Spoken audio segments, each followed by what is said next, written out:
வணக்கம். இன்றைக்கி ஜுரம், இருமல், சளி எல்லாத்தையும் விரட்டக்கூடிய ஒரு மருத்துவ குணம் மிக்க ருசியான ஒரு குழம்பு தாங்க இன்றைக்கி பார்க்க போகிறோம். இது எப்படி பண்ணுறதுன்னு பார்க்கலாம். ஒரு மண் சட்டியில் 2 டேபிள் ஸ்பூன் அளவுக்கு எண்ணெய் விட்டுக்கலாம். 1/4 ஸ்பூன் அளவுக்கு கடுகு போட்டு தாளிச்சிக்கலாங்க. கூடவே தாளிப்பு வடகமும் சேர்த்துக்கலாம். இதுதான் குழம்புக்கு ரொம்பவே சுவையை கொடுக்கும். எல்லாம் பொரிஞ்சு வந்ததும் 20 சின்ன வெங்காயம், ஒரு 20 பல்லு பூண்டு, ஒரு கொத்து கருவேப்பிலை போட்டு நல்லா தாளித்து வதக்கிக்கலாங்க. வெங்காயம் நல்லா பொன்னிறமாகிற வரைக்கும் வதக்கி விட்டுக்கலாம். வெங்காயமும் பூண்டும் நல்லா வதங்கிருச்சுங்க. இப்போது 2 மீடியம் சைஸ் தக்காளி கட் பண்ணி வச்சுருக்கேன். அது இதோடு சேர்த்து நல்லா வதக்கி விட்டுக்கலாம். தக்காளியும் வெங்காயமும் வதங்கிறதுக்காக இந்த குழம்புக்கு தேவையான உப்பு நான் இப்பயே சேர்த்துக்கிறேங்க.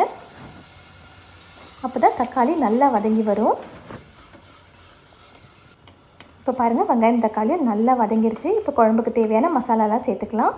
2 டேபிள் ஸ்பூன் அளவுக்கு குழம்பு மிளகாய் தூள், 1/4 ஸ்பூன் அளவுக்கு மஞ்சள் தூள், 1 ஸ்பூன் மிளகுத்தூள், 1 ஸ்பூன் சீரகம் தூள் சேர்த்து நல்லா கலந்து விட்டுக்கலாங்க.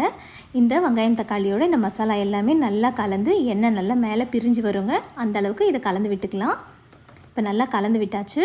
இப்போது ஒரு பெரிய லெமன் சைஸ் புளியை நான் கரைச்சி வச்சுருக்கேங்க. அது இதோடு சேர்த்துக்கலாம்.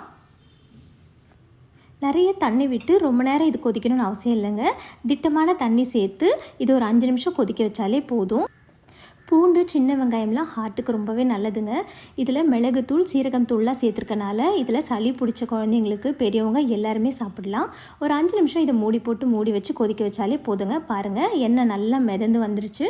சுவையான பூண்டு, சின்ன வெங்காயம், மிளகு குழம்பு நம்மளுக்கு ரெடி ஆகிடுச்சு. மழை காலத்துலேயும் இல்லை சளி பிடிச்சிருக்க சமயத்துலேயும் பெரியவங்க, சின்னவங்க எல்லாருமே இதை சாப்பிடலாம். இன்னொரு ஹெல்த்தியான டேஸ்டியான ரெசிபியோட நான் உங்களை சந்திக்கிறேன். Take care.